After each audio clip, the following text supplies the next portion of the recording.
Witam serdecznie Państwa. Witaj Krzysiek. Będę Cię prosił, żebyś się krótko przedstawił, ale tylko powiem, że zaczynamy kolejny z cyklu Procurement Influencer Talks. Mamy dzisiaj możliwość gościć firmę Moveno i Ciebie. Powiedz, co robicie i czym się zajmujecie. Dzień dobry Państwu. Ja nazywam się Krzysztof Kłodyński. Na co dzień mam przyjemność zarządzać zespołem sprzedaży w firmie Moveno.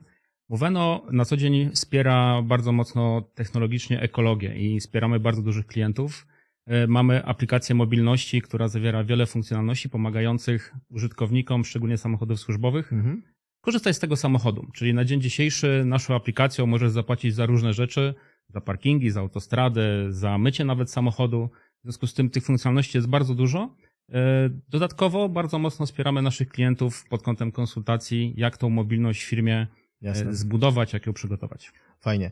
Ja mam przewagę nad Państwem, to od razu znamy się z Krzyśkiem i Moveno to jedna z moich ulubionych firm z kilku względów, ale zapytam tak przewrotnie, no bo widziałem Was na festiwalu zakupów. Tak. Cieszyło się to dużym zainteresowaniem. Co najmniej kilka, jak nie kilkanaście firm z Wami po prostu toczyło długie dyskusje i no to jest tylko flota, nie? W sensie takim, czy to jest aż tak interesujące? Co w Was jest takiego wyjątkowego, co zmusza kupujących flotowców do tego, że warto z Wami porozmawiać? Piotr, fajnie to nazwałeś, że to jest tylko flota i aż, ponieważ generalnie patrząc na budżety w ogóle, jak osoby zajmujące się zakupami pewnie będę wiedział najlepiej, jak dużo to waży w organizacjach. Okay. To jest bardzo ciekawy temat. Szczególnie w obecnych czasach, gdzie te zakupy flotowe bardzo mocno się pozmieniały. Cały rynek flotowy od momentu, jak wybuchła wojna w Ukrainie, to się bardzo mocno pozmieniało, gdzie w 2022 roku większość firm wyhamowało zakupy, bo nie wiedziało, co się będzie działo. No właśnie, wiesz, bo tak mówimy o tych teraz negatywach, tak mi się tak wydawało, bo nie znam się na tym rynku, to się wypowiem oczywiście, ale że wojna, COVID, trendy eko hamują rozwój floty, a teraz mówisz, że to rzeczywiście jest w drugą stronę. To się pozmieniało. Wyobraź sobie, że masz zbudowaną strategię zakupową, strategię mobilności u siebie w organizacji. Masz cele narzucone często przez centralę pod kątem elektromobilności, o której pewnie też dzisiaj będziemy rozmawiali, która jest, myślę, że dla wszystkich Państwa i dla nas też dużym wyzwaniem. I nagle wybucha wojna. W związku z tym ta cała strategia wymagała takiego bieżącego zarządzania i większość klientów dużych na rynku flotowym powiedział: dobrze, hamujemy, obserwujemy. Trend rynku był taki, że przedłużali kontrakty leasingowe, w związku z czym samochody w organizacjach stawały się coraz starsze, miały coraz większe przebiegi. To też generowało wyższe koszty. I w obecnej sytuacji, gdzie mamy rok 2024, wszystkie te zakupy się bardzo mocno napędzają, czyli 2022 to było takie bardzo duże spowolnienie, zarówno spowolnienie po stronie klientów, jak i po stronie dostawców samochodów, no bo wiadomo, że dostawy, czyli cała podaż też była bardzo mocno ograniczona. Chciałem się zapytać, bo akurat kupowałem wtedy samochód, bo bardzo mnie to zabolało, no ale tak. to prawda, rzeczywiście to się zmienia. Czy jest tak, bo też mam przesłuchy, że tak powiem, widząc też czat, na którym już się pojawiają pytania, ale też w rozmowach z firmami, które widzimy, jest tak, że ten temat floty rośnie, ale nie tylko floty. Dobrze to nazwałeś, że to jest elektromobilność. Zdarzają się już pytania o służbowe hulajnogi, żeby była jasność, tak. Stacje ładowania, inne dodatkowe usługi, które się pojawiają. Ja rozumiem, że wy jesteście tym miejscem, które stara się to wszystko usiedlić. Ale powiedz mi proszę, czy to jest tak, że wy potraficie pomóc realnie? W sensie takim, zadam wprost to pytanie, czy jakbym miał ten problem, będąc firmą, to czy mogę zadzwonić do kogoś z was i zapytać się, zaprosić was na przykład, żebyście pomogli zbudować tą strategię, doradzić, jakie usługi wybrać, w sensie takim, żeby to nie było tylko tak, że jesteście obsługującym, tylko czy potraficie rzeczywiście pomóc takiej firmie? Tak, to jest bardzo dobre pytanie. My oczywiście na co dzień staramy się być dla klienta doradcami, staramy się być tymi ekspertami do spraw ekomobilności, tak jak mówiliśmy wstępnie na zaproszeniu do webinaru, że będzie tutaj dużo się mówiło o ekomobilności. Zdecydowanie tak, mamy zespół osób, które są dla Państwa doradcami, ekspertami, przyjedziemy, opowiemy, jak się do tego przygotować, jak do tego podejść. Bardzo często też się spotykamy z firmami, które międzynarodowo świadczą takie usługi, gdzie w jednej aplikacji jest wiele funkcjonalności. W związku z tym to, co jest na przykład w Europie Zachodniej, Środkowej, gdzie już to działa, to co powiedziałeś o hulajnogach elektrycznych, u nas ten trend już też jest widoczny. Już generalnie niektóre firmy szukają takiej mobilności, no bo wiadomo, że szczególnie w obecnych czasach, gdzie ekologia, ochrona środowiska jest super ważna, jak najbardziej cały mój zespół jest gotowy, żeby przyjechać, opowiedzieć, wspólnie się przygotować, tak naprawdę sprawdzić, jak to u Państwa wygląda pod kątem polityki flotowej, pod kątem zarządzania w ogóle mobilnością, to my właśnie jesteśmy po to, żeby przyjechać i pomóc wspólnie z Państwem to ułożyć. Tak naturalnie jak słucham nas, to brzmi to jak usługa dla większych firm. Czy średnie, mniejsze też odnajdą się we współpracy z Wami? Zdecydowanie tak. Oczywiście teraz duże korporacje, jak dobrze wiesz, bardzo mocno cisną na ekologię, Tak. ale my też już obserwujemy, mamy bardzo dużo zapytań od małych i średnich przedsiębiorstw, gdzie tak naprawdę tego fleet managera, który stricte przynosi tą wiedzę motoryzacyjną do firmy, jego tam po prostu nie ma. Tymi samochodami, szczególnie w firmach, które mają mniej niż 50 samochodów, zarządzają osoby, które też mają wiele innych obowiązków, w związku z czym ta edukacja jest niezwykle ważna również dla nich. Stąd też właśnie takie webinary nasze wspólne, stąd też inne miejsca, z którego mogą czerpać wiedzę pod kątem, jak się przygotować do tych zakupów mobilności, o których notabene też rozmawialiśmy na Procurement Festiwalu w zeszłym roku. Jasne. To znaczy, że nie muszę być ekspertem, żeby zacząć współpracować z Wami. Nie muszą. My z przyjemnością pomożemy w tym aspekcie. Przyjedziemy bez względu na to, czy to jest Warszawa, Kraków, Gdańsk. Jesteśmy mobilni. Mamy też samochody elektryczne, hybrydowe. W związku z tym możemy też przyjechać do Państwa na takie spotkanie i pokazać, jak ta na przykład elektromobilność wygląda, bo też sami tego doświadczamy podczas codziennej eksploatacji na przykład samochodów służbowych. O, super. A jest taki temat, który każdy o nim wie i odkłada jak może, ale niestety każdego on czekam, to znaczy raportowanie. ESG w ogóle rośnie jako trend, tak, i oprócz trendu to brzmi to też logicznie, żebyśmy chronili naszą planetę, ale gdybyś mógł powiedzieć, czy to rzeczywiście już dotknęło też floty, czy trzeba raportować cokolwiek, czy wy to wspieracie, bo to zaraz też opowiem, jak z naszej perspektywy wygląda dla zakupowców, tak, że coraz częściej się chyba takie rzeczy pojawiają, jak w ogóle wpływ na środowisko, ślad węglowy w zapytaniach i przetargach. Zdecydowanie tak. My oczywiście pod kątem raportowania bardzo klientów wspieramy. Najpierw podczas tego pierwszego spotkania rozmawiamy i to nie tylko już z osobami odpowiedzialnymi za zakupy, ale też osobami odpowiedzialnymi za ESG na przykład w firmie. Często te spotkania wyglądają tak, że ze strony klienta są 3-4 osoby, bo nasze rozwiązania są na tyle szerokie i na tyle mają dużo wartości, nie tylko pod kątem optymalizacji kosztów, co jest takie, można powiedzieć, bardzo popularne. My przygotowujemy szerokie raporty dla klientów pod kątem zużycia wody, pod kątem emisji CO2. Wyobraź sobie, że wykonując nasze usługi miesięcznie potrafimy wspólnie z klientami zaoszczędzić prawie 3 miliony litrów czystej wody dla środowiska, co w obecnej sytuacji pod kątem nowej dyrektywy CSRD jest na pewno niezwykle ważne, bo większość osób zajmujących się zakupami też w swoich KPI-ach ma jako jeden z punktów kupowanie rozwiązań, które muszą być eko. Mało tego, my też jesteśmy bardzo często badani i pytani od klientów, ze strony klientów pod kątem, jak wasza organizacja wpływa na ochronę środowiska. I my jesteśmy do tego przygotowani, mamy konkretny raport, jak my jako Moveno, co możemy, jakie oszczędności wspólnie z klientami wypracować. I też mamy przygotowane specjalne certyfikaty flotowe, które na przykład często przez naszych klientów są publikowane na social mediach, często są raportowane w centralach międzynarodowych i oni pomagają też wspólnie osiągać te cele środowiskowe.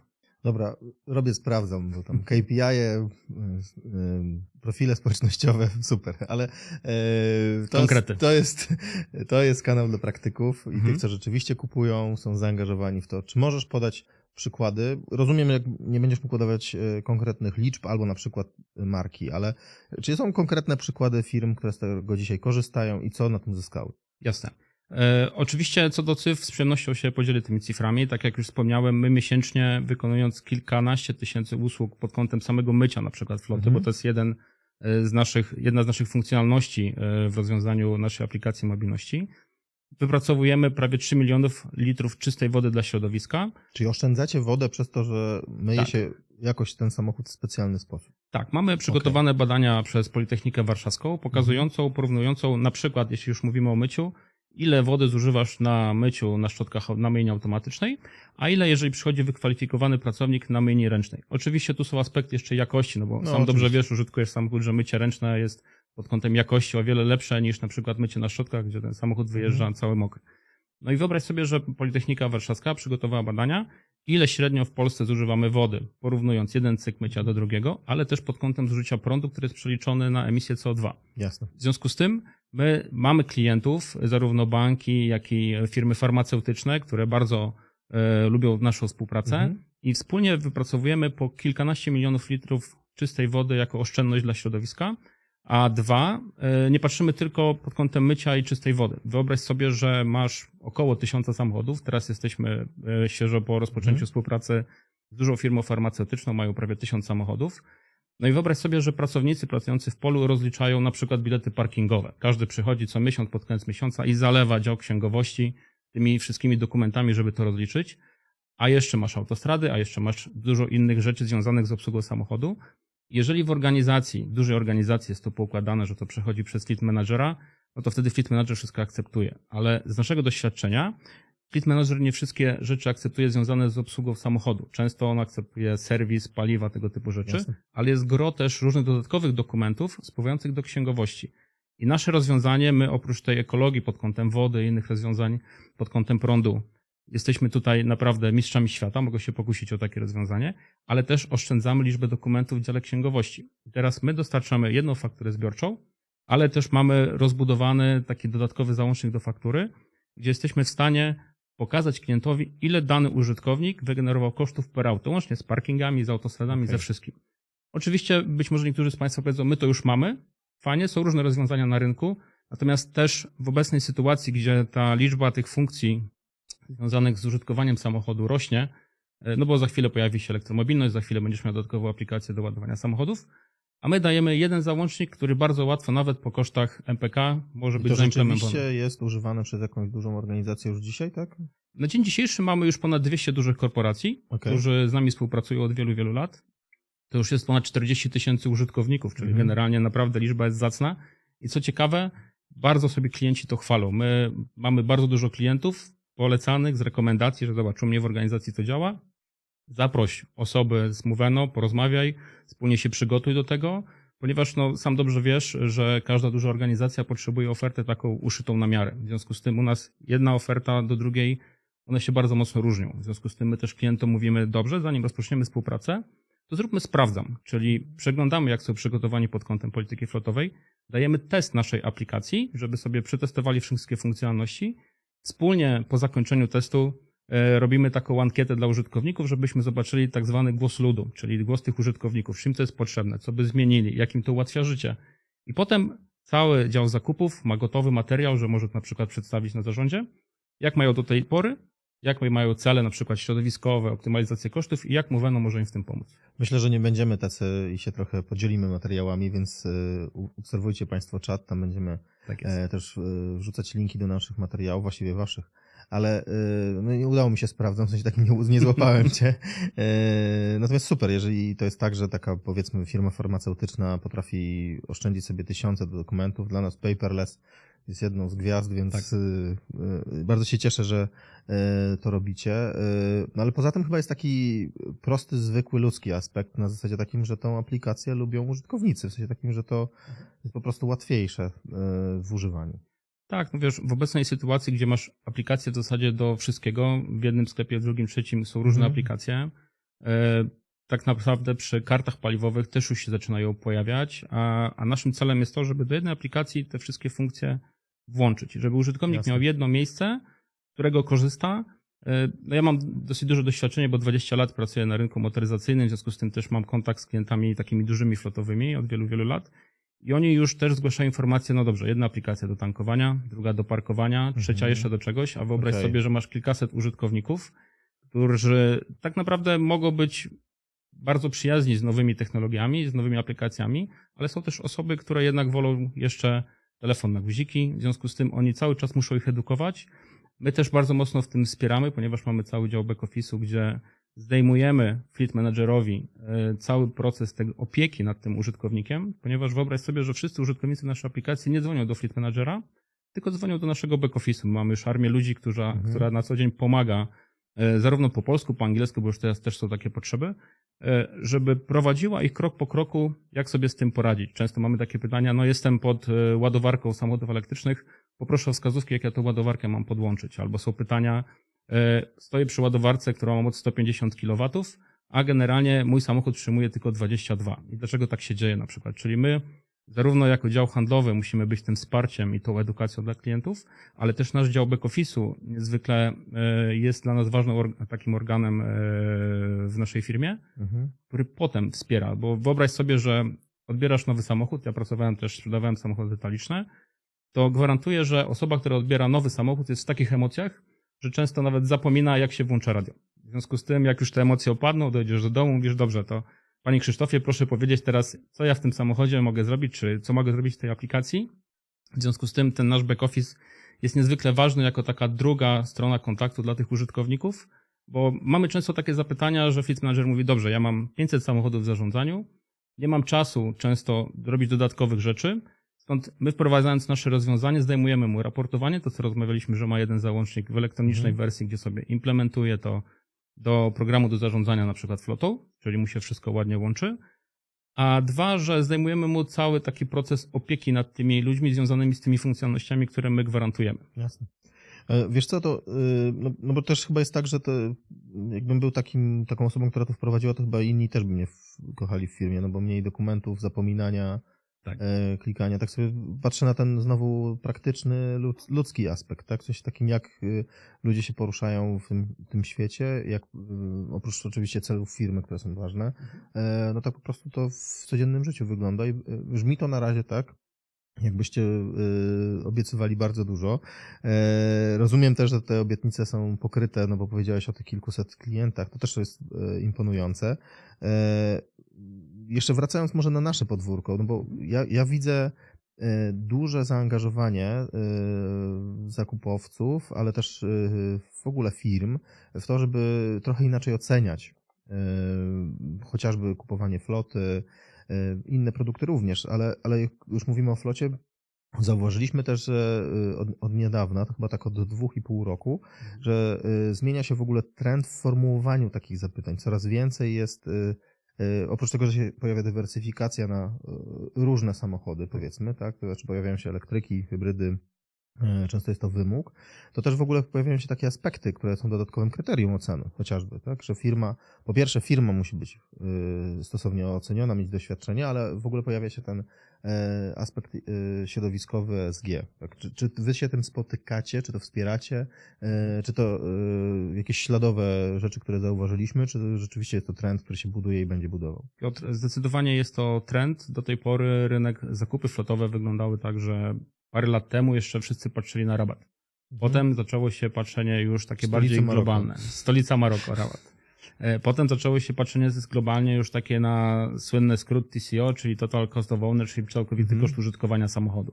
To była taka rewolucja, gdzie nagle klienci zaczęli pytać, no dobrze, ale ten samochód kosztuje tyle, a generalnie ile kosztuje serwis, jakie są warunki gwarancji, jakie są warunki finansowania na przykład, jak wygląda umowa ramowa, załącznik do umowy leasingowej i tak dalej, tak dalej. Tabela opłat i prowizji, która jest niezwykle ważna i tutaj Państwo pewnie jak zajmujecie się tymi przetargami i mobilności, to też na pewno takie rzeczy bierzecie pod uwagę.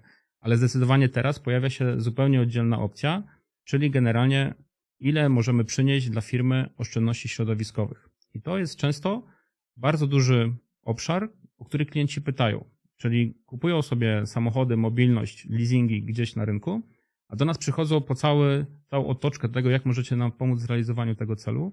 Bardzo często też firmy, które zajmują się przetargami publicznymi, które też pytają. No to zapytać. Kiedyś było 100%, to była cena. Teraz już te wagi są podzielone. Już jest bardzo dużo oparcia na ekologię, a my generalnie poprzez te certyfikaty, te badania dostarczamy klientom również tutaj rozwiązania w postaci gotowych cyfr, które mogą zawrzeć sobie chociażby do raportu z CSRD albo generalnie do raportowania do centrali, bo być może wiesz, że do tej pory raportowanie pod kątem floty wyglądało tak, że brali zużycie paliwa, od tego naliczali tak naprawdę emisję CO2, no i generalnie raportowali, ile firma pod kątem floty emitowała CO2.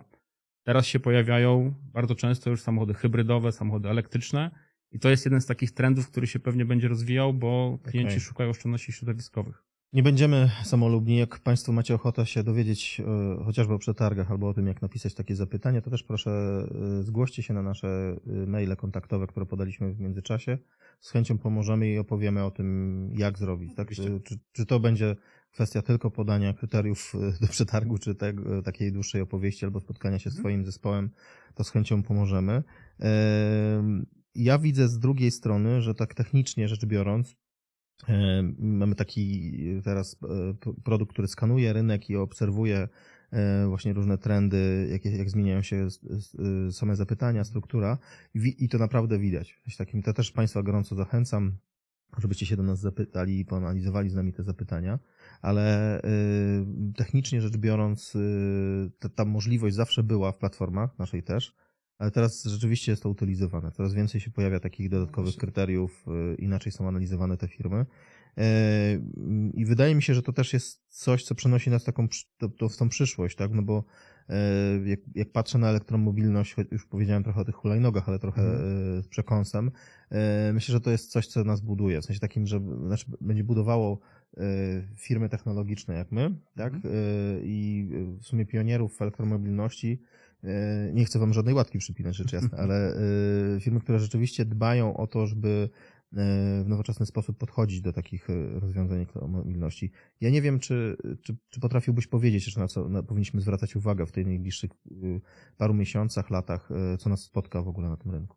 Zdecydowanie powinniśmy jak najwięcej się edukować w tym zakresie. To, na co my stawiamy w naszej codziennej pracy. Czerpiemy wiedzę nie tylko z rynku polskiego, ale też z europejskiego. Obserwujemy potrzeby klientów, szczególnie międzynarodowych organizacji, dlatego że to oni są głównie nastawieni na ekologię. Zmieniają się też różne przepisy pod kątem zamówień publicznych, że firmy, które chcą być dostawcami, już muszą być delikatnie zaangażowani w tą elektromobilność. W związku z tym ja zachęcam takiego globalnego spojrzenia. To, o czym rozmawialiśmy, czyli żeby ta cena czy optymalizacja kosztów nie była jednym punktem wyboru tak naprawdę dostawcy.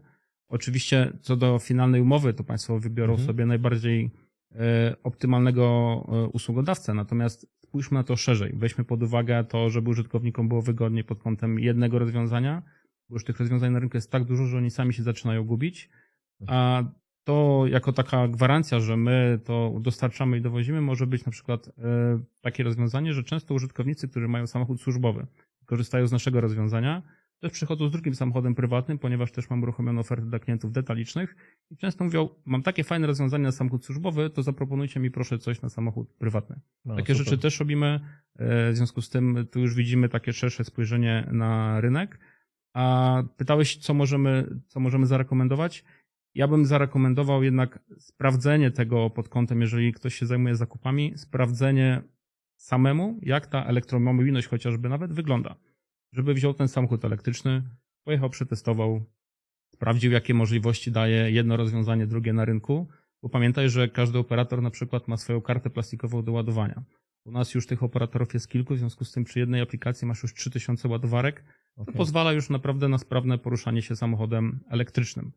Pamiętajmy, że rynek też dostarcza samochody hybrydowe ładowane z gniazdka, czyli plug-in hybrid. W związku z tym te samochody, być może jako takie pośrednie rozwiązanie do elektromobilności dla klientów, też może być łakomym kąskiem.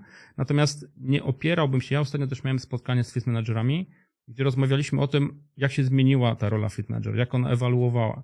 I parę lat temu jeszcze doszliśmy do porozumienia, że oni tak naprawdę zajmowali się wymianą opon, musieli to wszystko zorganizować, zaakceptować koszty serwisowe. W tym momencie wynajem długoterminowy już tak się rozwinął, że to powoli schodzi z ich głowy. Ich rola się zmienia na takiego mobility managera. I teraz ktoś, kto się zajmuje zakupami, ja do tego też gorąco zachęcam, czyli oprócz tego sprawdzenia na własnej skórze, jak ta elektromobilność wygląda, jakie są rozwiązania na rynku. My przyjedziemy, pokażemy, opowiemy, jak te trendy rynkowe wyglądają.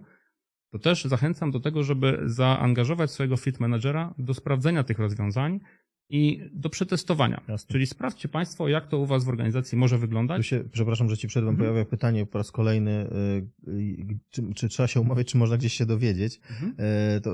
Wy chyba macie, prawda, strefę wiedzy, tak mi się wydaje, że coś takiego posiadacie, więc... Tak, my wrzucimy do Państwa na czacie link do naszej strefy wiedzy, gdzie prezentujemy różne rozwiązania, zarówno naszych klientów, jakie są trendy rynkowe, skąd ta ekologia szeroko rozumiana się bierze, także tam wszystko Państwo znajdziecie. Bo myślę, że to też jest taki, jak mówisz, praktyczny aspekt, tak? No, możemy dużo opowiadać o tym, jak w ogóle wchodzenie w elektromobilność jest super, ale to też przynosi zmiany i problemy, więc jeżeli da się uniknąć paru rzeczy, to gorąco zachęcamy, żeby przeczytać, Zapraszamy, tak. sobie z tym poradzić. Ja się cieszę, że w ogóle jest taki trend regulacyjny, bo to od tego się zaczyna, tak? Później rzeczywiście, że ta świadomość jest zbudowana i coraz więcej mamy zakupów, może nie samej elektromobilności, ale w ogóle w takich opartych o świadome ESG, to znaczy ograniczenie tego śladu węglowego chociażby, tak? I ostatnia rzecz, wydaje mi się, że teraz też to widzę, że coraz więcej takich zależności pomiędzy firmami jest też wiązanych. Przykład, który ostatnio zauważyłem, to, że firma musiała już powiedzieć, że jest świadomie raportującą ślad węglowy, żeby w ogóle móc uczestniczyć w przetargu, tak? Więc to się też bardzo dynamicznie zmienia i szczerze mówiąc, znowu dla nas to było takie nowum w rozumieniu takim, że otworzyliśmy kolejną dużą książkę. Rozumiem, że z wami to też może być łatwiej, też macie jakieś doświadczenie, tak? I inni już to robią. To nie jest tak, że to jest taka całkowicie biała kartka i musimy sami odkrywać te rozwiązania. Wiesz, to tak jak rozmawialiśmy, my obsługujemy już ponad 200 dużych korporacji. Też umówmy się, mamy na dzień dzisiejszy bardzo dużo teorii na social mediach, w internecie, dostępnych materiałów. O to chciałem zapytać też. W tym roku to bardzo mocno jest na topie, w związku z tym tych informacji, z których klienci korzystają, jest bardzo dużo. Uważam, że nasza przewaga jest taka, że mamy niektóre dobre praktyki już wypracowane z naszymi klientami. W związku z tym też na takich spotkaniach bardzo chętnie się podzielimy konkretnymi case study, jak, w których obszarach my pomagamy i możemy pomóc stricte u tego klienta. Rozmawialiśmy, że mamy ofertę uszytą na miarę. Często w jednej firmie, na przykład farmaceutycznej, jest ważna ekologia, bo mają ponad 400 samochodów elektrycznych. W drugiej jest ważny paperless, to o czym mówiłeś, czyli generalnie księgowość już jest tak zalewana dokumentami, że dyrektor finansowy mówi, OK, znajdźmy rozwiązanie na rynku, które pomoże nam w tym aspekcie. I my, z racji tego, że mamy szerokie doświadczenie w obsłudze tych klientów, bardzo chętnie pokażemy dobre praktyki, jak to zadziałało u danego klienta, jakie obszary udało nam się zoptymalizować, zarówno pod kątem kadr, zarówno pod kątem finansów, jak i tak naprawdę aspektów ekologicznych, o których, jak ustaliliśmy, one są bardzo ważne. Nie uzgadnialiśmy tego, ale jesteś gotowy ewentualnie, żebyśmy zrobili powtórkę albo żebyście wysłali link do materiału, w którym pokazujecie konkretny case, na przykład oszczędności papieru, dokumentów, wody, jak to się odbywa. Jeżeli Państwo macie ochotę, to wyślemy Państwu ankietę post factum, że tak powiem, i zobaczymy, czy te tematy cieszą się zainteresowaniem. Zapraszamy, my z przyjemnością to wyślemy, oczywiście udostępnimy. Tak jak rozmawialiśmy o strefie wiedzy, tam też te rzeczy są dostępne.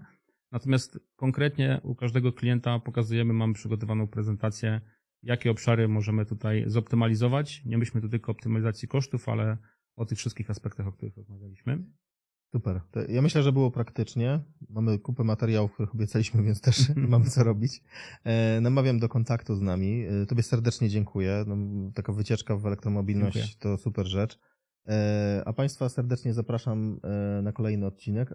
Poza tym zdradzę też małą tajemnicę, że na pewno się zobaczymy na Procurement Festiwalu EBF w Warszawie. Wy jesteście bardzo aktywni też w wielu innych miejscach, więc szukajcie Moveno. Myślę, że warto zaczerpnąć tej wiedzy. No i raz jeszcze serdecznie dziękuję. Dziękuję bardzo, a Państwa zapraszam do kontaktu z nami. Do zobaczenia. Do zobaczenia.